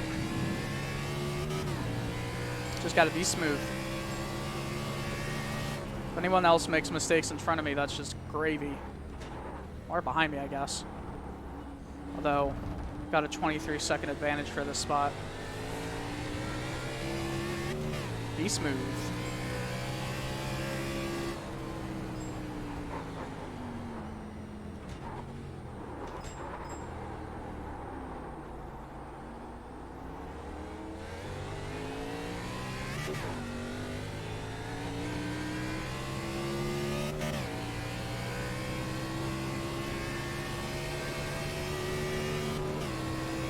And that was on board with the challenger at this point. Michael Araya now assuming the number 2 spot. Didn't get as much of a benefit in the pit cycle as Danson did. Remember, they came down to the pit road together, second and third. Danson leapfrogged Ferdinand to go to the race lead. Araya basically stayed in third. He's going to have to get around Ross Cato there. That costs him some time up the road as that advantage has now gone to 6 seconds. It was 2 seconds, 1 lap. Araya lost 5 seconds on that lap alone after he, I think, got a course cut penalty for missing, I think, 7 and 6. Now, the lap traffic not helping either, as here comes, you know, I mentioned. So if I playing get the Jaws music, 2 more penalty Shark is points, here, and right on I the get back tech of or Jubel, and like this is gonna be a big incident movement points. in I the get a center. penalty point from this You race. go to the left-hand side. It's a tricky place to make a pass, but I have the inside to position 8-4, turn number 1, and it will not be a fight from the 7 of Trudell. So Farinaj now back into position number 6. He can set his sights on Aaron Winemaster, who is some 16 seconds up the road. Can he do that in about 13 laps of action left here at the virtual circuit Gilles Villeneuve? It's a tall order. There's cars in the way that he's going to have to deal with, but I will never say that Andrew Farinaj can't do it. Again, I thought this right here, best case scenario, by my math, which to be fair is not necessarily Suspect. always 100%. It is suspect at times. I would say that Matt Danson, if it finishes as we run now, leaves this race with a 2-point lead in the championship. Sorry, I can't do math right now. It's a I was able fantastic to feeling. crunch the numbers on the onboard there, so hopefully it's close. You don't have your side fuel calculator and your side points calculator with you at all times? No, see, there's a reason why when I drive on the sim, I do some of the less technically inclined stuff. I don't crew chief or anything. I just ask everybody else when we're pitting, and I kind of join in. You should spectate, be a spotter. That's what Jonathan and I sometimes do. Speaking of spotting, spotted a Joe Berge sending it up Braxton Deweese then in the Licking hairpin. the That was a stamp. Fantastic move. Well, Deweese is the one who went through him last time in the hairpin, right? He said that was the second time, I think, when that incident happened. We'd take a second look now. Not going to On take board. prisoners there. Yeah, there with him. He made the pass, and then he really wasn't there, and I think Deweese thought he was getting sent. I think Deweese thought, hey, I ran him over in this same corner 3-4 laps ago, whatever it was. I think he was scared, to be honest, because he was set up for the corner, and then he just went straight into the runoff. So I mean, I think Berge threatened him a little bit there and didn't make him feel quite safe. if we're being honest, I don't care what car it is. If there's a car behind me or in front of me, I'm scared. Gotta be worried when you don't see the cars. It's a tricky track. Working lap number 29 next time by. Going to be 11 laps to go in this race. Again, the battle for the race lead has fallen apart ever since Mariah had, I believe, some sort of a course cutting. I guess that's going to be true for me too, then. The difference between It's first going to be 11 to and go. second from 2 seconds to Nice. 7. You got about 12 seconds between third and fourth, 10 seconds fourth to fifth, 15 seconds from fifth to sixth, which is the difference between Winemaster and Farinaj. In fact, the closest battle could be between somebody like a Krug and a Kato for 12th and 13th position. Of course, we'll watch all these fights all night long, and you can see Farinaj pulling away from that 7 to Trudell. Joseph, I'm going to, on the second part of the S curve, center curve, I'm going to go up. In fact, some of the best stuff on track right now is maybe the 3 trying to come back at the 4. Car on your Been right. equal on pace all night. They really have not left Still each there? other alone. All clear. You all would clear. think normally the hot tempers. A little fly uncomfortable, those but tracks, tried to do the best. In real life NASCAR as well as sim racing, you can see some hot tempers in NASCAR. Yeah, I couldn't get at these road traction to get off courses, the and I corner think to right pass now you they're- hardly. They're showing a little bit of teeth. They're getting a little angry. Tiptoeing is the name of the game. Last time by, fastest car on track still Andrew Farinaj. This time his advantage over Aaron Winemaster was 1.6 seconds. So that is a surmountable gap if you can keep that pace all the way through. Once again, though, catching up with your race leader, the 05 Chevy of Matt Danson. Last week's winner, trying to put it to Andrew Farinaj here on the road course. And I have to say, the drama moment with Farinaj pitting, it's unexpected. I don't think anybody saw that coming, but I feel robbed of what was likely to be an incredible race between those two. Yeah, it was shaping up to be something incredible, and I think Farinaj being stronger on those later runs was really, really something that we were going to see and how he's going to attack Matt Danson. But now it's kind of just a fight back for Farinaj to see how far he can get and see his hard charge. And then for a lot of these midfield cars, it's going to be a fight to see how much time can you make up and how many points can you make up with some of the big names like Sheen, like Eberhard having issues, and then like, you know, for Tyson Winemaster, if you can hold Farinaj behind you without making mistakes. And talking about mistakes, you know, for Washington, it's been a rough night. There's another one, bit of a bobble at a turn number 1. That's the thing that I said right off at the top, right? This race is not going to be determined based on who can do the fastest hot lap or where you were in qualifying, right? This is a race where you can probably skip Q, and if you've got a 10th fastest car on track, you could probably still finish 10th, right? There's enough time at about race time that will get close to an hour and 15 hour and 20 minutes from green to checkered. That's enough time to kind of balance out, I think, where you deserve. That this race was going to come down to consistency, and David Washington has struggled with that tonight. He's had great laps. His best lap of a 1:43.3, if you rank the cars by their best lap of the race, he'd be like 6th. And there's another spin now, this time up the road for the 8 car. Thank you, Nick. That's not really a good And he's the next guy. I need to pass him. I'm just going to hope that he keeps spinning so I don't have to battle with him. Here's the replay of the spin and how close the 8 car came. Go right. Kyle Kamer. Kamer in 3rd position, by the way, so that was not 4th position there. But then he spun it trying to recover the car. Here's it at full speed. You can see the spin and a good job by Kamer to avoid. And then when he tried to get it back going, he spun it again, and that was a free position gained for the number 79 of Dylan Coyle. There it is, spinning it again, trying to get back going. And there's you sneaking through. Yeah, and I know he's faster on average. I've been very non-aggressive during this race, very concerned. Yeah, because obviously it's a difficult track. As I bounce over the curbs, I'm talking to you guys. Maybe I just am not good. Maybe it's not that I'm talking to you guys. But just if he has the speed, I'll let him go.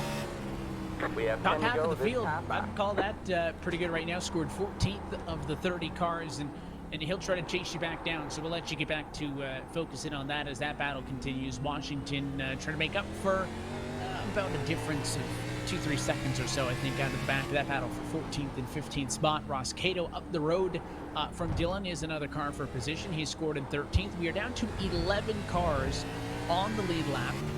Last car on the lead lap right now is Agonal Phillip, who has done his very best to try to get back into a top 10 spot after he had a self-spin from P5 on the opening lap of this race. And here's a good battle between these two. Joe Berge and Braxton DeWeese just cannot get away from each other, and that's when the tempers start to boil up just a little bit. When you're stuck around the same guy all race long, you get a little bit more agitated every time something happens with that same number.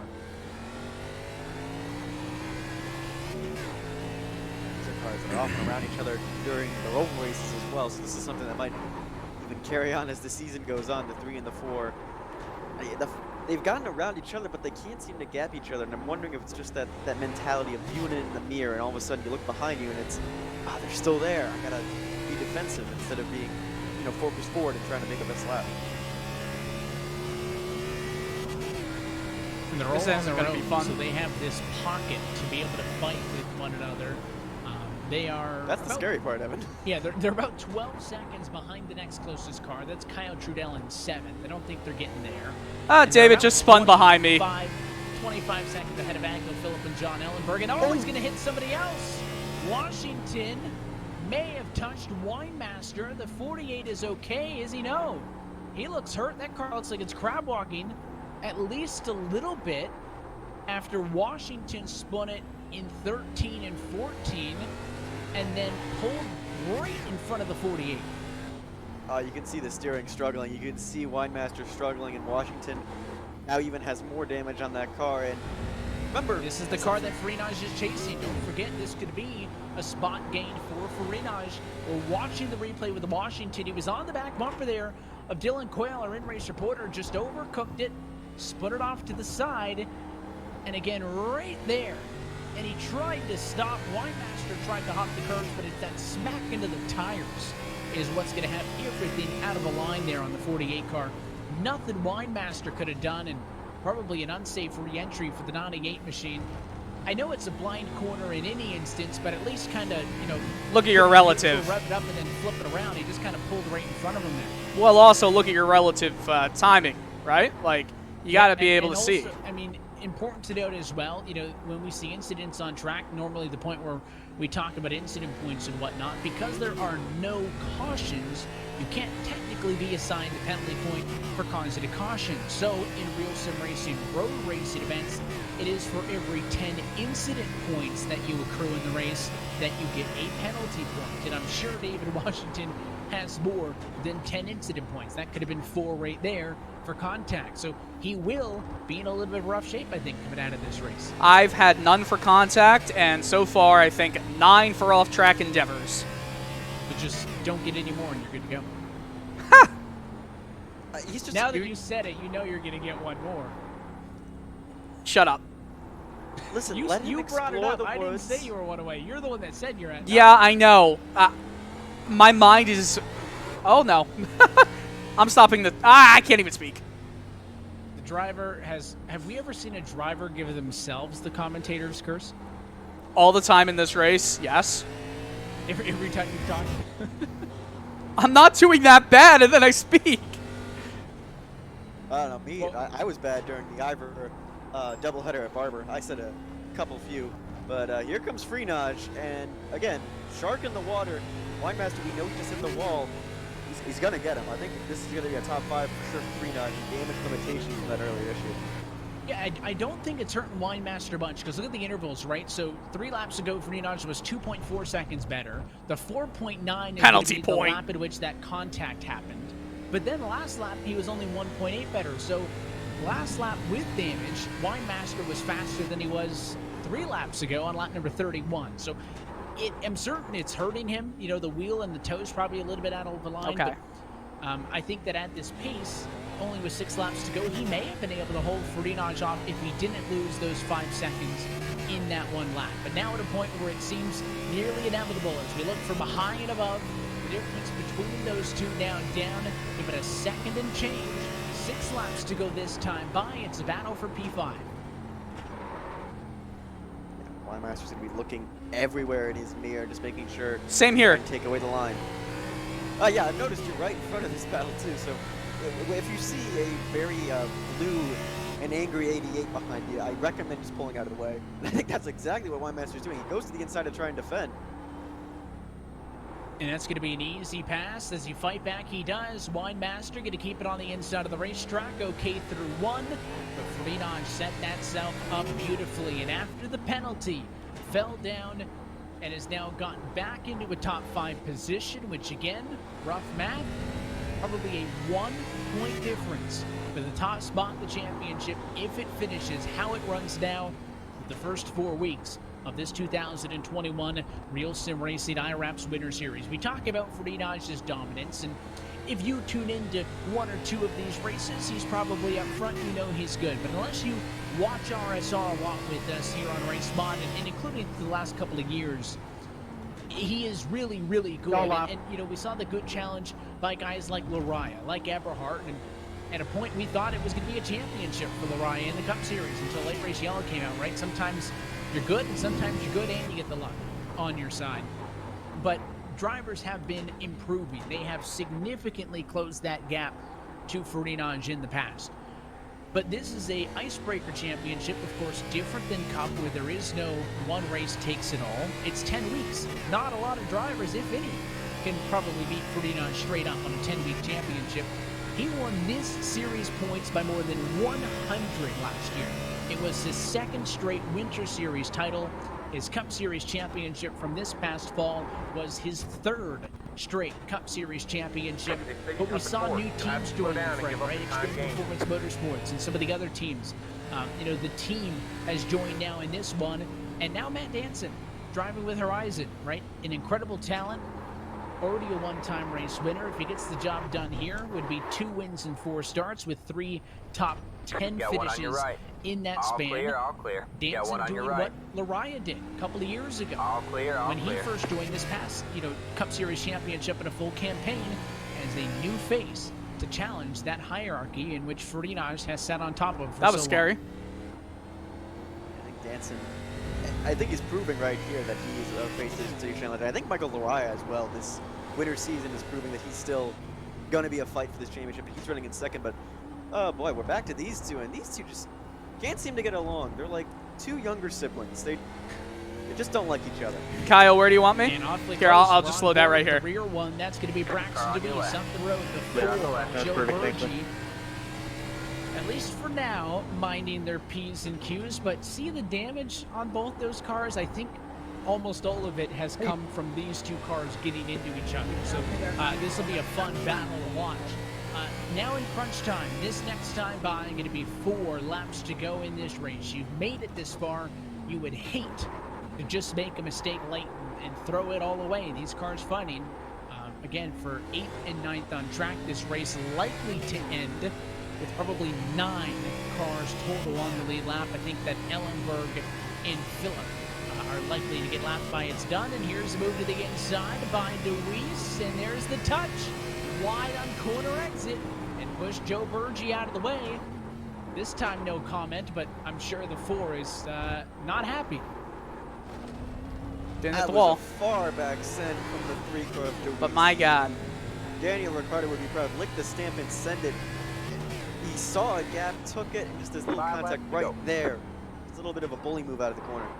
Yeah, I mean, he knows what he's doing there, right? It's My not car like is he handling can say, horribly. I just overdrove it into the corner and locked it up. He came from behind, but he didn't miss the corner. He's fine. At this point, he can stay on the inside, but he intentionally tries to keep that car a little bit wide to squeeze the 4 out, and now there's a touch, and there's the payback. So Burgee was tired of the 3 car getting into him 2 times ago. He said it was for the 2nd time, so in his mind, that was at least Got a number slow car on the 3 right. or We have a car 4, stopped on the and right. he moved him Got one on in your right. turn 1. Let's Clear take on a the Wine, second look. hey, just to let you know, Wine Master, he just spun off. That'll be from position 6 for Wine Master. He'll lose the spot to Kyle Trudell, so that'll be a change for 6 and 7, and there's the contact between our leaders. Yeah, Bergie just drove Those it in top right cars, there. 8th and 9th, I should say, You not have to 1, slow 2, down but and give up the that time lead gain. lap battle On your between right. those two. And I Clear think on that the the right. touch, there's the look with Wine Master down, missing the corner, and that allowed Kyle Trudell to sneak on by. And but Dylan I to think panic the a touch, little. Yep. Yeah, another spin right in front of you, in case you haven't had enough tonight. But, you know, for those two, I think the touch in the carousel or the hairpin was intentional, and I think the payback was too. And he didn't send him into the fence.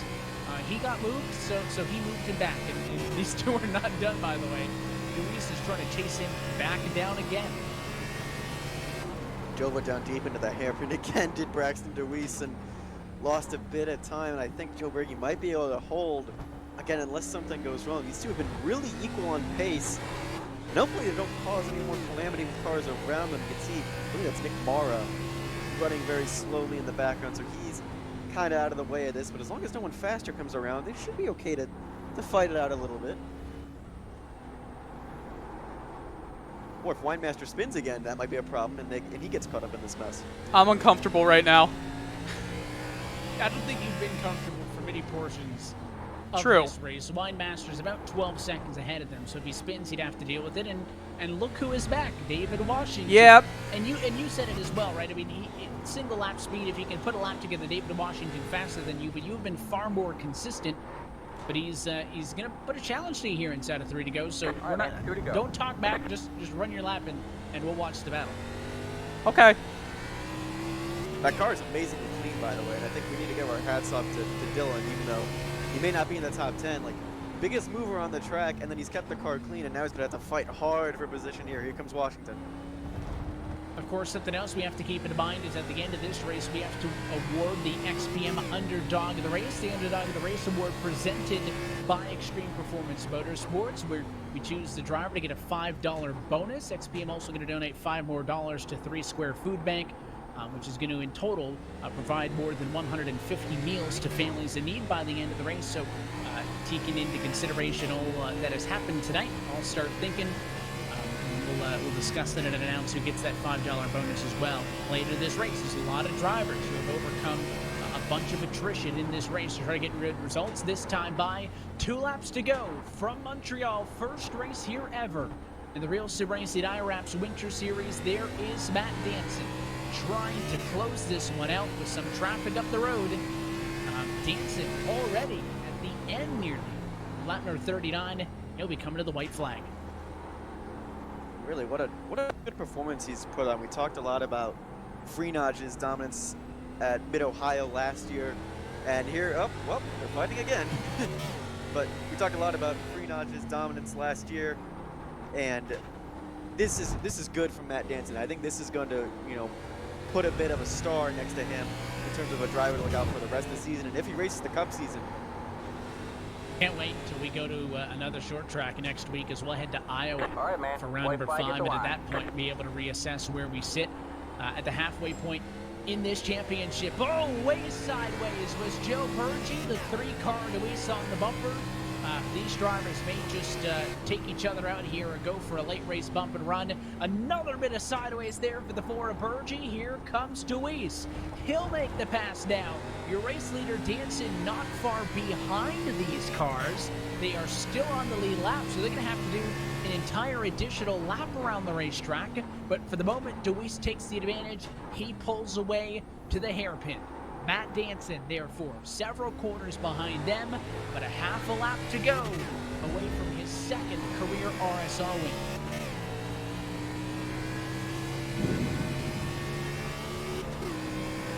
Again, what a good win this is. He proved himself on the ovals, and he's proven himself here. He's a contender all season. Agnell Phillip just spun directly in front of your race leader, Danson. Only a few seconds removed from possibly being involved in that, so that's going to cost maybe a spot for Phillip as John Ellenberg closes in for 10th and 11th. But he said it last race in victory lane that he felt like he was a little bit discredited by not being put in that championship conversation. Became the 3rd different race winner in 3 weeks when he won last week at Michigan International Speedway. He outqualified Andrew Freenodge tonight, but the important part was that he ran a cleaner race, and he's already celebrating. Final trip down the Casino Straight through 13 and 14. Matt Danson Washington spun. To back in the Real Sim Racing iWRAPS Winter Series and win no way. at Montreal. Just gotta be clean here. 14th would be amazing. Good win, Matt. Them 12 seconds behind. Michael Orion takes the checkered flag from the number 2 position, and we got to wait another 30 seconds for the rest of the cars to come across the start-finish line, as those leaders really showed some speed here tonight. Kane finishing this race down on the final set of corners. He'll come across the start-finish line, scoring position number 3. It'll then be Joseph Tice, who nearly got caught by Andrew Freenodge.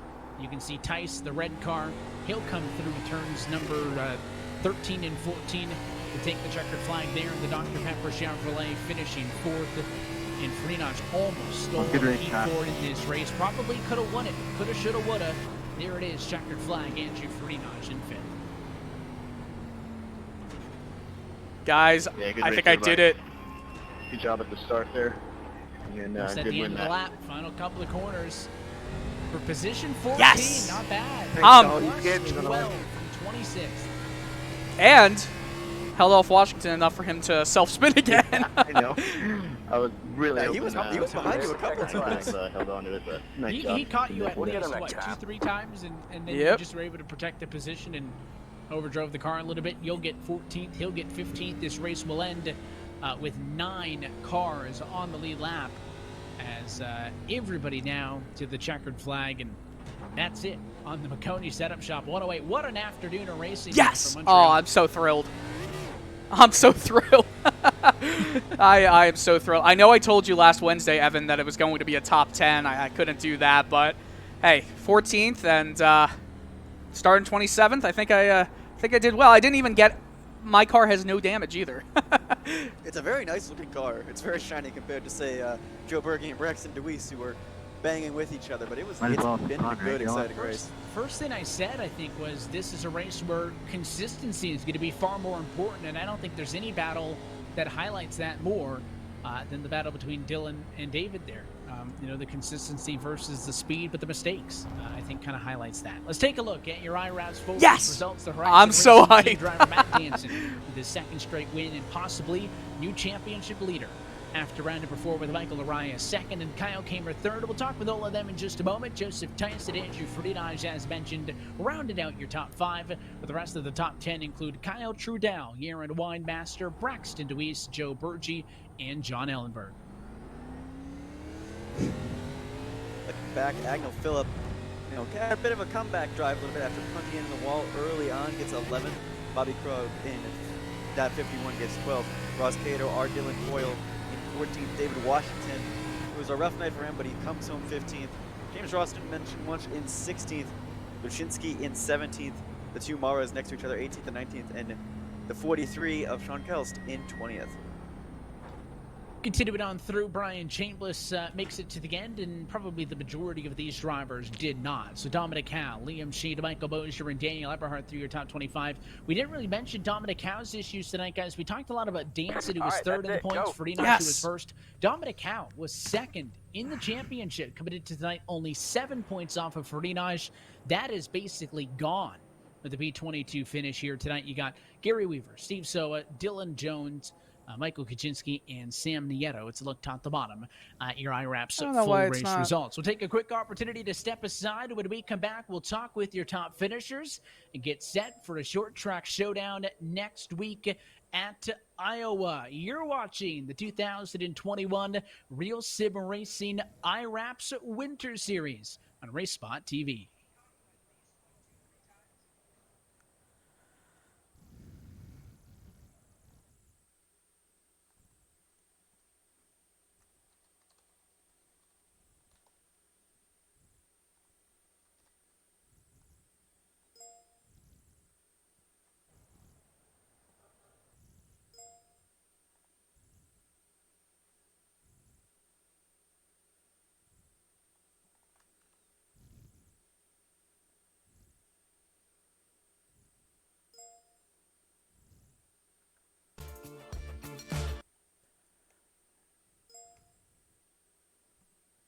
Is everything okay?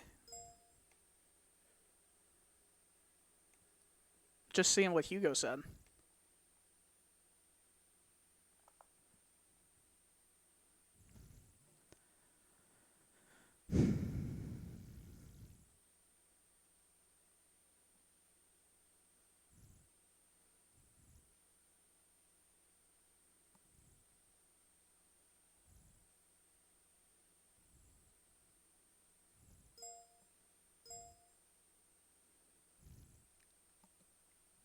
Perfect. Okay. Well, I think that's enough for this this stream. I'm